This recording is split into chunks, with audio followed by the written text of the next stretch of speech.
The following podcast is brought to you by Radio Southland and New Zealand On Air. Radio Southland is a community access radio station based in Invercargill, New Zealand. If you or your group would like to know more about how you can have a program on our station, then please contact us. Visit our website, radiosouthland.org.nz, for our contact details. This is Radio Southland 96.4 FM. I'm Darren Ludlow, and speaking as a parent, one of the things that I'm interested in with two young boys growing up is making sure that they're safe when accessing the internet. It's a fantastic tool, but it's full of pitfalls, and it's just a constant worry. So as parents, how do we know what to do? Where do we go to get advice on to make sure that our children are safe? John Parsons is an expert working in this field, and he's coming to the South from March onwards, working as part of a special project through the Poppycock Trust. John, welcome to Southland for your pre-visit visit. Good morning. How did you become involved in the field of finding out about internet safety and advising people about it? Well over 7 years ago now, I come from a risk assessment background where we look at certain risks that people face, and then we study their reaction to that risk. And often you get a visceral response to situations that we're faced with.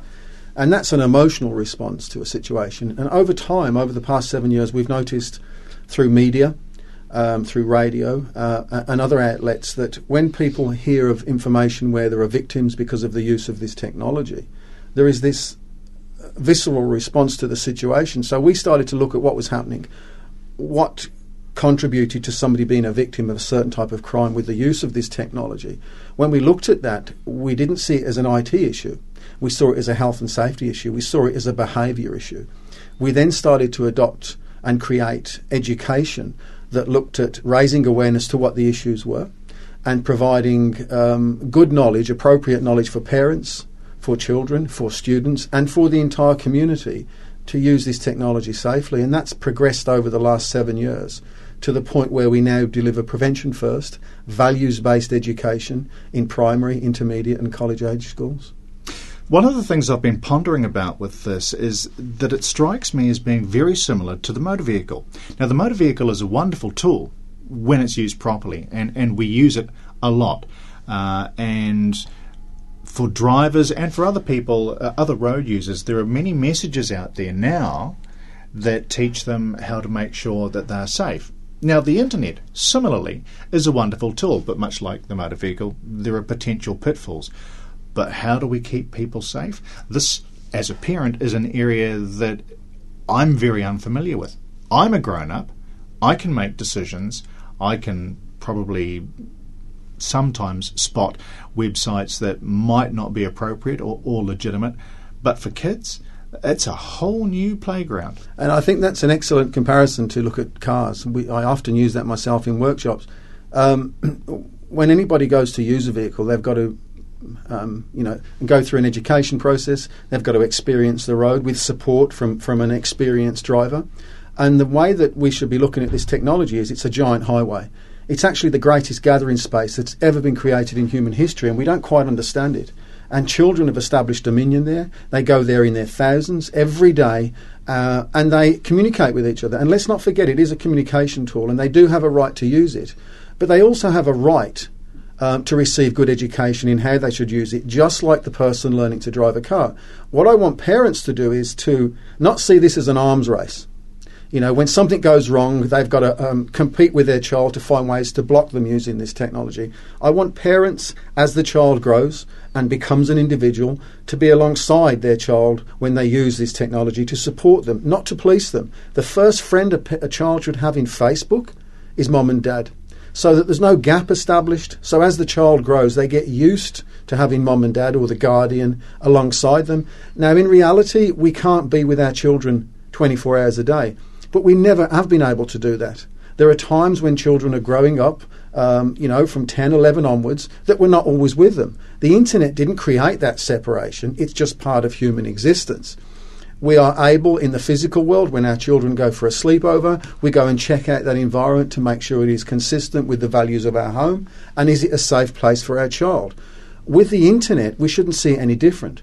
When a child goes to use a chat room, their parents should look at that chat room. They should ask, how does it make money? What is the communication technology available to this particular chat room? And then work with the child to use this technology. Teach them to spot what the red flags are. When a person constantly asks a child for a picture of themselves, and that child doesn't know that person, they can see that as an opportunity to say, well, I don't know who this person is. And if we teach children to do that for themselves, when they go into these environments, they're able to start to look after their own interests, but not just protect themselves, protect their friends as well. We can do it. It is achievable. And I can assure you that when we deliver this information and this education to primary, intermediate and college, it does change behaviour, because we're not telling children not to use the technology, we're helping them to use it ethically and appropriately. Because the technology is fabulous. I mean, it's a fabulous way of disseminating information. It's a great way of amusing yourself, of testing your skills, of developing new skills. And I had the start of a conversation with our 11-year-old over the summer break about chat rooms associated with a game that he was playing on the iPad. And it was, well, I'm happy with you to be able to use the chat rooms, but the chat must be about the games. Again, no file sharing of pictures, no meeting anyone who's associated with it. And we talked about the fact that people can pretend to be anything. That's and right. Actually, he accepted that. He went, oh, okay, I'm not banning you from using the chat room, but just be careful about what it is that you're talking about. I think what's important to know there for parents as well, listening to this conversation, is that you're demonstrating to your child that this technology is healthy and we should be able to use it appropriately. The other thing I would encourage people to realise is that you might look at that period of time as a training time, because once their children leave home, they're going to use this technology to suit their own objectives. So that period of sort of 8 to 18 is an opportunity to really get alongside their own children, to teach them to use this technology appropriately. And I think that is the best way to go forward with this. Trying to stop them using this technology will fail all of the time. One of the biggest barriers that I see to boys and girls coming forward to talk about when they're being bullied or abused, and I work with those boys and girls, some to the point of where they're sort of fantasising or thinking about committing suicide, or it has become so severe that their grades have dropped off. Often they can't go to school. They may need to see a GP to seek medication to simply sleep at night, because somebody else thought they had the right to abuse them across this technology. And when I speak to many of those children and ask them, why didn't you come forward sooner? They are concerned that their parents will overreact and take the technology completely off them. If you look at that child that is being bullied and abused through this technology, or indeed in the physical world, often they do have healthy support networks of other friends around them. If we take that technology away from them, particularly at that time, they also lose the ability to be supported by these other friends. I'm not saying that this technology shouldn't be taken away from children when there is extreme risk, or when they are simply not understanding what the real issues are and they repeatedly get into some problem. There have got to be appropriate consequences. But in general, we've got to see this technology as neutral, and it is about how we apply ourselves to it that causes positive or negative outcomes. Leading on from that, empathy is the way forward with these workshops. In primary schools and intermediate schools, we've got to really build into the workshops empathy, and see that this technology connects us with the rest of the world, but at the same time isolates us as well from some of the visual cues that we may have in the physical world. We have no feedback from the person that we're talking to. So it is vital that we really nurture and encourage empathy to be a tool that they use when they use this technology. And it is a marvellous tool. I certainly don't want to get political here, but if you look at Arab Spring from about 2010 onwards, without those uprisings being able to be captured by social media, other parts of the world would never have had the opportunity to see what was happening to other human beings around the world. And alongside that, when I'm in schools, there's an image that I've got of a family. I think it's from the Amazon jungle somewhere. Forgive me, because my geography is not that good. But it is a family that we do not believe has ever seen civilization as we know it, modern society. And it was taken from a helicopter, and you've got these individuals looking up through these large trees. I brought that image into a primary and an intermediate school, and that created a debate about people that we will never meet. Now, I don't think we've ever had communication technology that gave us that ability. So as much as it presents society with problems, we can deal with them. We should also celebrate what it brings to all of us. I want to touch on a couple of things that you've just been talking about, John.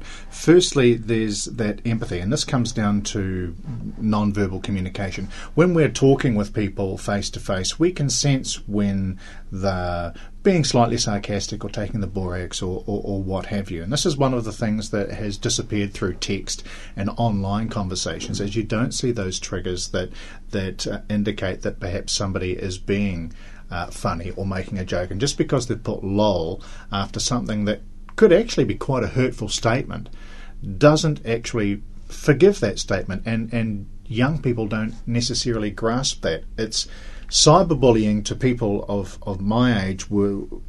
I didn't get it for a start. I thought, well, why don't you just turn them off or hit delete? What does it matter that's what somebody writes about you? But being a person that lives in the public eye, I know when I read pieces on social media or in mainstream media, and others have gone and commented on it, if they've had something to say, that it can actually hurt. And cyberbullying, now that's for me as a grown-up, right, let alone somebody going through those key developmental years. Absolutely. I think there's two parts to the issue of being bullied or abused, and I use the word abused because it's more powerful, and I think it's often a lot more accurate. The word cyberbullying, which comes from bullying in the physical world, if you like, and we've added this word cyber, often suggests that there is one victim, being harmed in some way. In the 70s and the 80s, typically bullying, you had a person that was about 2 years older, they were bigger and physically stronger, and they would bully and abuse this person in the playground or in the community. Today, of course, with this technology, it's almost equal opportunity. Anybody has the ability to attack or abuse somebody else with relative anonymity. I also believe on the other side of that, we've got to raise children to be resilient as well. We've got to give them the ability to see that what somebody else says about them truly does not reflect who they are. So there are two sides to dealing with bullying. Certainly, we've got to encourage people to respect other people and their rights. Things like, laugh out loud and those kinds of things, they are established between groups of friends as legitimate ways to communicate with each other. The thing about communication, it will always find a way to evolve and suit the medium in which it exists. And an example of that is that to overcome the lack of physical representation that we are sharing today in this room was the invention of emoticons and things like that. They do have limitations, but I also believe that the people that are using them understand what their limitations are, in most part. If things do fall down, and I've certainly had it with people that I work with where there's been a misunderstanding, particularly if we're developing an application, and we've got this side window where we're developing code, we're flicking it up onto the internet. He could be in another part of the world. I look at what he's commented on. I remember one time when I misunderstood what he'd said, and I thought he was actually criticising my code. I didn't respond to him, but I continued to work through this application feeling that he'd kind of insulted me. What I should have done at that moment, because he was a friend, was kind of said, what do you mean by that? Explore what he meant. And if there was something said, we can address it at that point. But I don't want children to harbour this stuff in their minds. I want them to have the ability to challenge it if they need to. If they can't, speak to somebody that they trust. Speak to an adult, speak to a friend. But don't internalise it and leave it there to kind of fester. I think we can deal with most of these issues. The greatest thing that we can get young people to do is value and respect other people's rights, regardless of whether it's using this technology or not. The thing is, if you can raise children, and on that note, I meet marvellous boys and girls every day doing marvellous things for other people. When I meet a girl or a boy that has stood up for somebody else, whether it's a friend or a stranger that they're aware of being harmed or bullied, I work with those people that have been abused, but I also seek to meet the people that stood up for them. And when I meet them, I shake their hand, I congratulate them. Often we'll bring the police in to acknowledge what they've done for this other person. If we acknowledge that decency in that young person, what is the potential for that person as tomorrow's parent? And I think that's the greatest thing. We focus very much on the things that go wrong. We've got to start looking at many of the things that do go right. Adults make mistakes.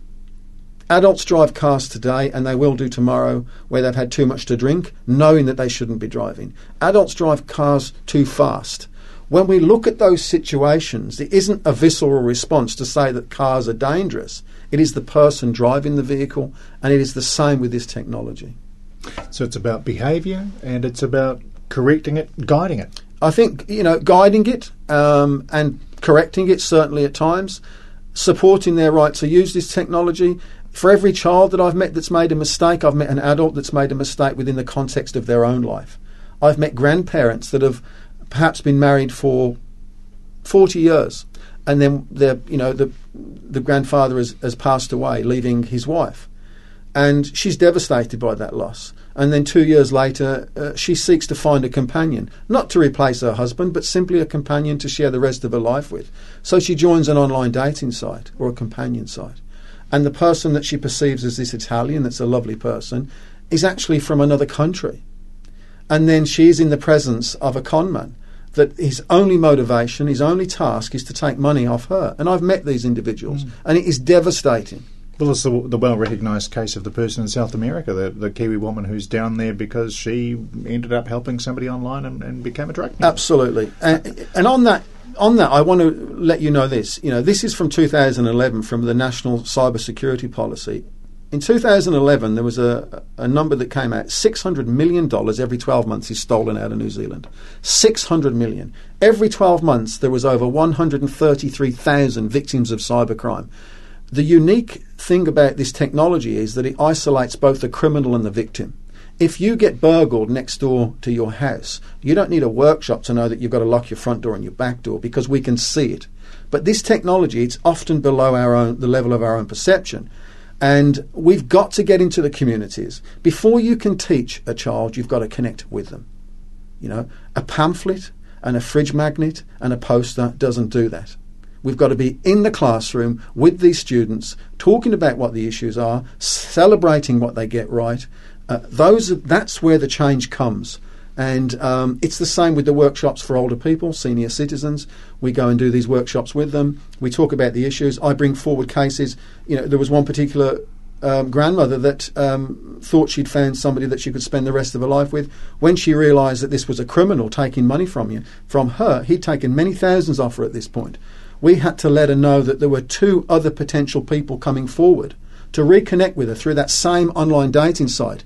But we had to let her know it was the same person. What the person had done, he'd created 2 other profiles that had engaged this target initially. And of the 3, she chose this one person. So the 2 step back and they wait there, so that if the number 1, the primary profile, fails, number 2 or number 3 can come forward. Now, we have to bring that information forward for these people so that they can protect themselves. And it is absolutely vital that they're able to reconnect with that technology and continue to use it. So internet safety is not just an issue for children, is it? Absolutely not. You were in Southland for several months through 2013. Through your meetings and observations during that period, how do we fare? The first thing I would like to congratulate this entire community about is their response to what we're bringing. It was incredible. I had people coming up to me saying, how do we get more of this? How do we keep this going in the community? And it absolutely impacted on me personally because of the strong sense of commitment that this community has for looking for information, primarily to protect its young children. And that for me was inspiring, and we're certainly coming down here to deliver more and more of that. Often you see on the news that it says that isolated communities, and I'm certainly not saying that Southland is isolated, but there are certainly smaller rural communities around this region, where there's a suggestion that because the community is isolated, they fare worse than city areas. I think that each region, whether it's within a city or in a rural area, have different challenges. But I do not see the Southland region as any different to any other part of New Zealand as far as the challenges that they face with this technology. No difference at all. I am encouraged by their commitment to what we're doing. It's fantastic. So you're here back in Southland from March this year. How long are you going to be working with the community? John? I'm glad that you asked that question, because the plan is not to pull out. The idea is that we bring education into this community, and we've got a commitment now for 5 to 6 months. The idea is that in year one, we're going to stay for 12 months, and we're going to deliver this education. We're going to embed it into the community so that the community has the power to also educate itself. When you educate a child, you create the ability for that child to go home and educate mum and dad. And that's vital. This education reaches into the home. Absolutely. But we also educate the grandparents to know that they have a right to protect their grandchildren as well. So when we give them education, it's coming from both sides. It's coming from the very top of the hierarchy, if you like, and it's coming from the children as well. When those two groups meet in the middle and talk around a table about how to keep each other safe, it's a very powerful way to cause change and raise awareness. So we're going to stay in this region and certainly bring about change. The idea that we want for Southland is that this becomes a region that becomes very aware of the issues that we have got with this technology and how to protect themselves. I haven't seen anything to the extent that we're going to bring into this region anywhere else in New Zealand. This is my first opportunity to stay full-time in a region and deliver this education across sectors like health, the private sector, and the education sector, with professional development as well for all of those key stakeholders. In year two, the plan, if we are successful with funding, is to start training other people in this region to deliver this education into the primary, into the intermediate and the college schools. So it is scalable. I would be very uncomfortable being part of a project where if I wasn't present in the long term, it stopped. For any region to benefit from this, they've got to be given the opportunity to adopt it and take it on for themselves. I guess we're lucky in that the Poppycock Trust has been able to secure funding through key agencies like the ILT Foundation and the Community Trust of Southland, both who see the worth in enabling and protecting their community. So that's really positive. So the event, you've talked about working through schools at the different levels. How do grown-ups go about it? Are there workshops that are being organised to deal with adults as well? Yeah, part of this delivery is that we reach all corners of the community and all stakeholders so that they can take on knowledge that they need to do what is important for them. And for parents, obviously, the major thing that they are concerned about is how their children use this technology. We provide parent workshops for them to understand what the issues are. And to see that this technology is a shared responsibility. It isn't just top-down where parents have got to tell their children what to do. We want children to understand that they can contribute to the safety of the entire home, so that when they're in a large social network, the last thing that they should be doing is talking about the holiday that they're going on in 2 weeks' time. There is clear evidence coming forward that homes are targeted and burgled because of information left on Facebook by children and adults. So we provide parent evening workshops. They are highly interactive. We want to hear from parents and the issues that they face, and we strip away an emotional response and we give them good strategies to protect their children and the entire family.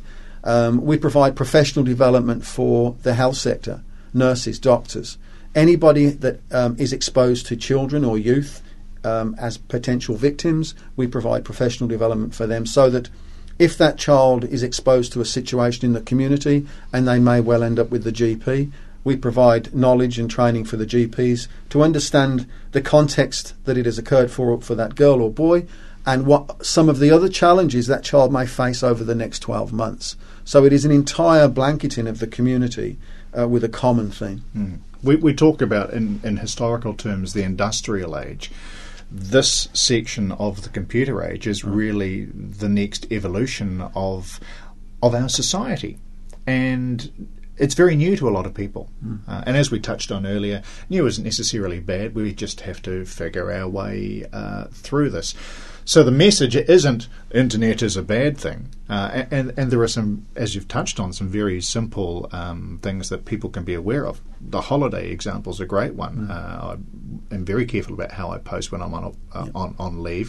In fact, somebody made a comment, are you in whatever town, and I saw that and deleted it because I have the chance to. Right. And you post your holiday photos when you're back home, not while you're away, because it's very easy to see what people are doing. Very interesting to see that you're not just working with young people in educational institutions and the parents, but also the support for those agencies as well, who I wouldn't have considered would actually be in the same situation.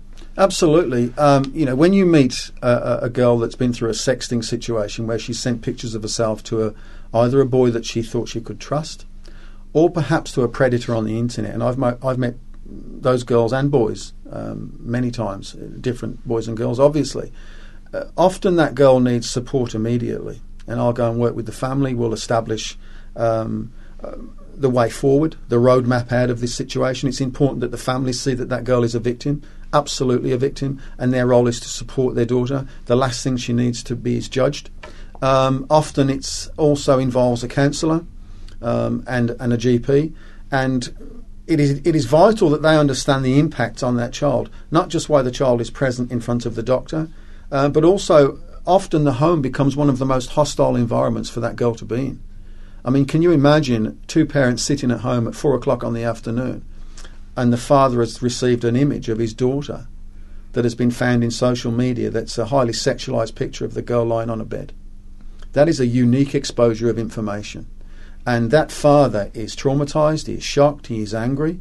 My role, often before that girl is brought home, is to meet with that family and explain to them what has occurred, and that his daughter is somebody that hasn't changed. She's been involved in a situation that we need to address and help her get through that. And it's a very stressful situation for all of those people. I mean, there is evidence that people have sold their homes and left because these pictures are on the internet circling within the community that girl lives. Because there is that degree of almost social death that goes along with it, the fear of being judged by others. There is, and I think that is a very powerful word. The word social death, I've never heard it before, but you can imagine an adult trying to deal with that. Some of these boys and girls haven't been on the planet long enough to develop the skills to even attempt to deal with it. Their world can become so hostile that they won't come out of their bedroom. They do not want to go back to school. They're at increased risk of being bullied when they get to school. So we work with the school to try and put in a sensitive network that supports that girl. We'll go and talk to entire schools, not about that particular girl, but about the rights of people that are victims to be supported, but certainly not bullied or laughed at when they walk down the corridor. I've met boys where their world became so hostile that they would only stare at the floor. They wouldn't dare look up when they were walking down the corridor because this sexualised picture had found its way to the internet, where the boy had been deceived into thinking that he'd met this girl that he'd fallen in love with, only to find out it was another person at that school that thought they had the right to bully and abuse that boy and deceive him. These are big, major issues for individuals, and we've seen catastrophic outcomes where boys and girls have committed suicide because other people thought they had the right to bully and abuse.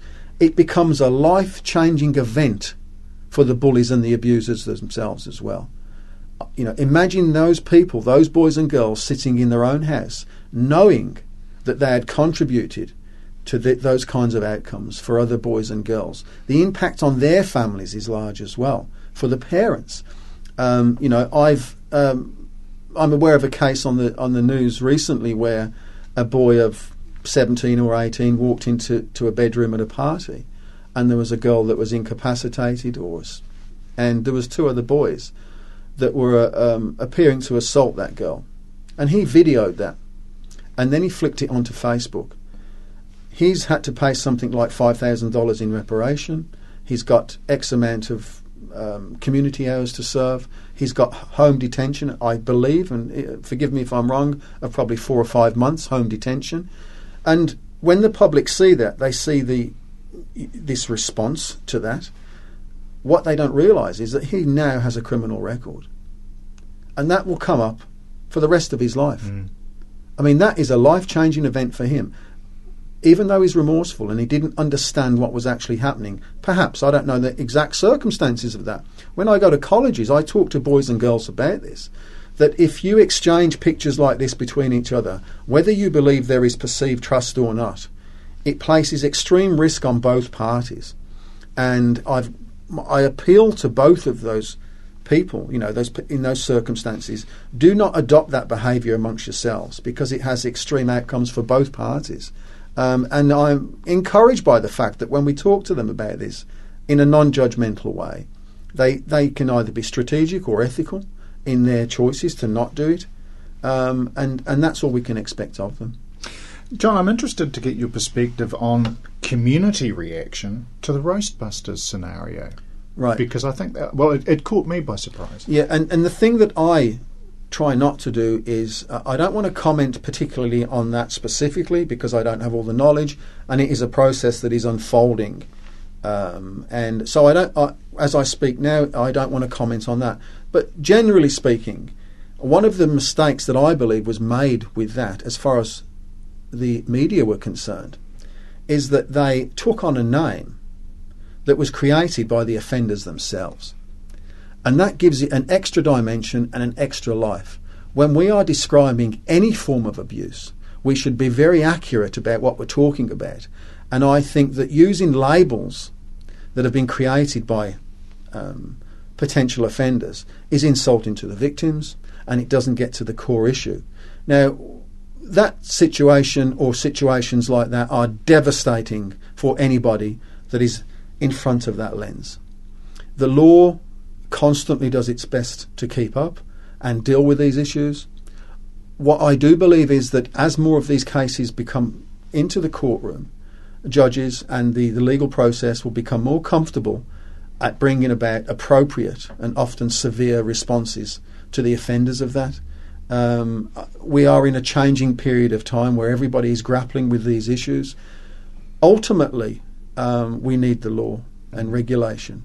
But I think the greatest change comes from when we can work with students in the classroom and in the school and look at what the consequences of these kinds of actions are and work with them to avoid those behaviours. Leading on to that, there's something called reputation management. And that is the idea that your greatest asset for employment is your online identity. A young boy or girl's real CV today is their digital footprint. So we've got to teach them not only to make sure that they've got that nice Word document ready to hand in as their CV, but it should be congruent and it should match what their digital footprint is saying about them as well, because employers now are vigorously going to the internet to look for any information that they can get on a young potential applicant for a job. We can argue that that's unfair because that information wasn't posted for that purpose, but that is the world that they live in today. They are the first generation whose own children will be able to research their conduct on the internet when their children grow up. And that's bizarre. And I guess it's been an interesting situation whereby at least, if you're going to take a positive out of the Roastbusters scenario, was that a discussion started in the community. And that at least was useful, and it's given something that people are able to contextualise. And the community seemed to have stood up and gone, actually, we don't think this is a good thing. In fact, it's abhorrent. So that was minorly useful. There's obviously a lot that you've got to do in the year ahead. It's going to be really useful, I think, having you in our community and enabling us. Thank you. In both senses. I think the internet is a wonderful tool whereby it's actually helping to reconnect a lot of people over distance, or grandchildren working with their grandparents to show them how technology works. I mean, that's how enabled do you feel as a grandchild when your grandparents says, "Can you help me with this?" "Oh, yeah, sure." And actually, my kids do it with me. "I don't understand how this works. Can you show me?" And the kids will, and they feel very empowered. I mean, odds on most of the time I knew, but it's actually a chance for me to assess how much they know. Absolutely. And to work with them using technology as another way of watching how they use that and helping to shape. Yeah, and I think the important thing there is that any opportunity that we give a child to teach parents anything, they feel validated, they feel reward, and they feel recognised. So I think that's a positive thing as well. And children certainly understand functionality. Very, very. It's incredibly it's amazing how fast they can pick up something that looks quite like a new technology and navigate it and get to understand it. It's just amazing to watch.